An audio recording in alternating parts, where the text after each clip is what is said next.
Welcome to New Possibilities. I speak truth to power without fear. So, this video is in response to a hangout that I was listening to earlier today. And basically, I just want to talk about the issue of black bigotry. See, black people have been victims of oppression in this country, victims of exploitation. We have suffered through slavery. We have suffered through Jim Crow. We suffered through mass incarceration. We've suffered through police brutality and poverty. We've suffered from prejudice and bigotry. And what has happened is some of us have become so enraged and so outraged that what happens is we begin to hate just as much as we are hated. We become the hate that hate produced. We become prejudiced. We become bigoted. We become the very thing that we have fought against. That's what happens. And I think that that is unfortunate. And to provide some context, I'm going to recite some quotes. And one of the most important quotes is a quote from Reverend Dr. Martin Luther King. And he said, "Injustice anywhere is a threat to justice everywhere."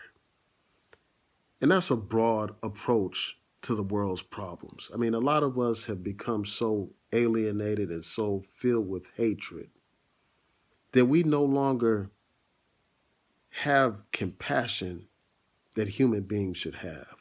We no longer care about our fellow human beings simply because they are non-black. So when we see the persecution of Muslims, and before I go further, I'm a Muslim.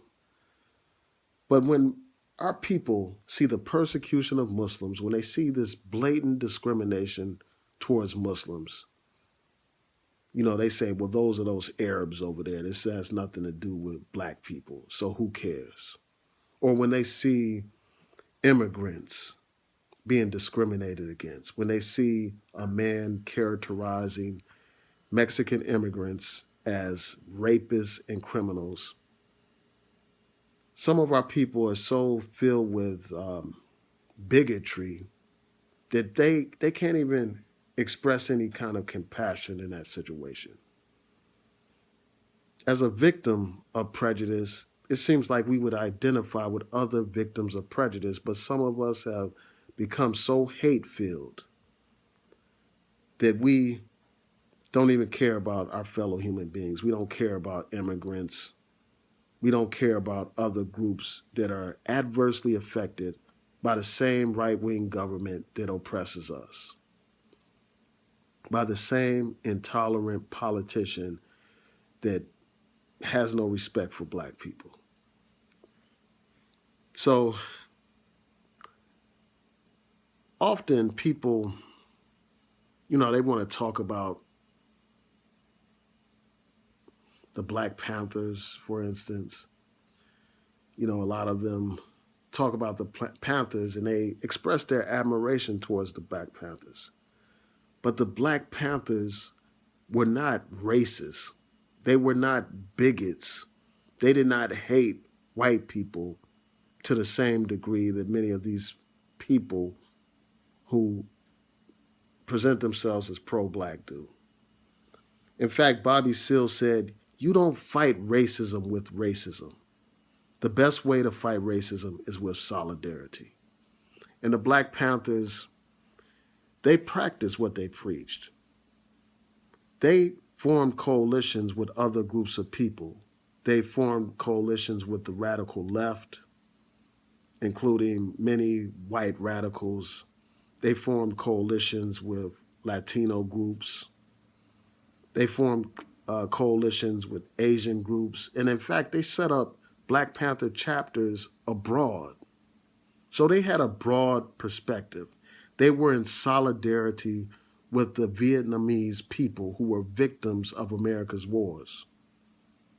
The Black Panthers understood the need for coalitions. They understood that because they knew that if you're fighting against a common enemy, it's best to unite with other groups of people who are affected, who are disenfranchised, or who are victims of oppression and discrimination. It makes sense to work with those groups of people. It makes sense for working people to unite with each other against the ruling capitalist class. That only makes rational sense. And another thing that Bobby Seale said is he said, we don't hate nobody because of their color. We hate oppression. That's the thing that a lot of people fail to understand. You know, they often just have a general hatred towards all white people, as if all white people are racist, as if all white people are directly oppressing black people. And that's not necessarily the case. I mean, we have a system in place, there's a structure in place. And what happens is too often the 99.9% is divided up while that top 1% continues to rule over and oppress the rest of us. I mean, the 99%. So I really think that a lot of times, we're just adopting the mentality of our oppressor when we have this generalized hatred towards others, when we alienate ourselves from others, when we make prejudgments of others based solely on the color of their skin. People assume that all white people are racist, all white people are devils. That's really no different from somebody thinking that all black people are thugs, that all black people are criminals, that all black people are stupid, etc., etc. We can't condemn prejudice if we practice it. We can't condemn bigotry if we practice it. And I often hear people say, well, no white people were ever there for black people, or none of these other groups were ever there for black people. I mean, when I hear stuff like that, the first thing I wonder is, have these people studied history? I mean, do they understand about the role of abolitionists during slavery? Do they understand the role of abolitionists during the Underground Railroad? Do they have that knowledge of history? Do they understand about the civil rights workers, white civil rights workers who gave their lives so that we could have equal rights in this country? Whites who helped financially support organizations that were fighting for equal rights and civil rights in this country. White people who were literally killed fighting for civil rights. Killed in places like Mississippi. White people who were beaten during the freedom rides. White people who were beaten during the sit-ins at lunch counters and stuff like that. White people, some white people were beside black people during our struggle. And many white people are with black people today during our struggles today. And many white people are civil rights attorneys who work with black organizations around issues of discrimination and racism regularly. At many of these demonstrations that you see, whether it's Black Lives Matter or other groups of people, you will see white liberals and white radicals a part of that, a part of those types of movements. You capture photographs of any of these demonstrations and you will see this.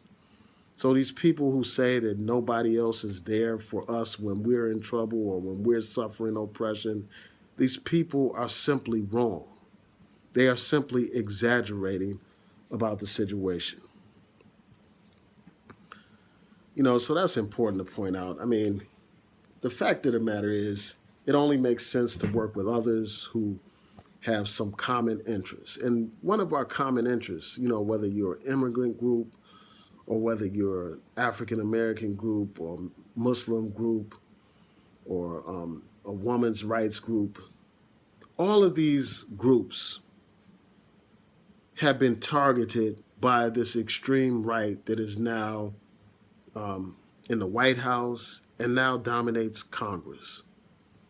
You know, the same groups that want to restrict women's rights are the same groups that are trying to roll back our civil rights. The same groups that are anti immigration are the same groups that tend to be anti black. So we have common interests. I mean, the same people that want to ban the Muslims are the same people that spew anti Semitism, you know, anti Semitic rhetoric. And they're the same people that spew anti black rhetoric,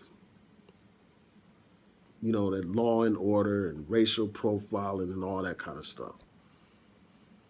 So while we have different problems, we have a common enemy, so it only makes sense for us to work with others.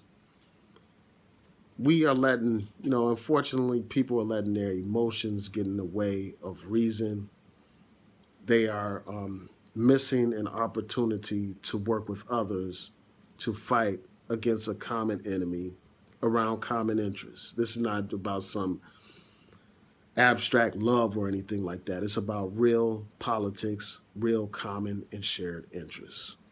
So those are my thoughts about this issue. I just think that when we express so much reactionary hatred, we lose a part of our humanity. We become the very thing that we condemn and speak out against. And I think that we're better than that. So tell me what you think. Please rate, comment, and subscribe. Peace.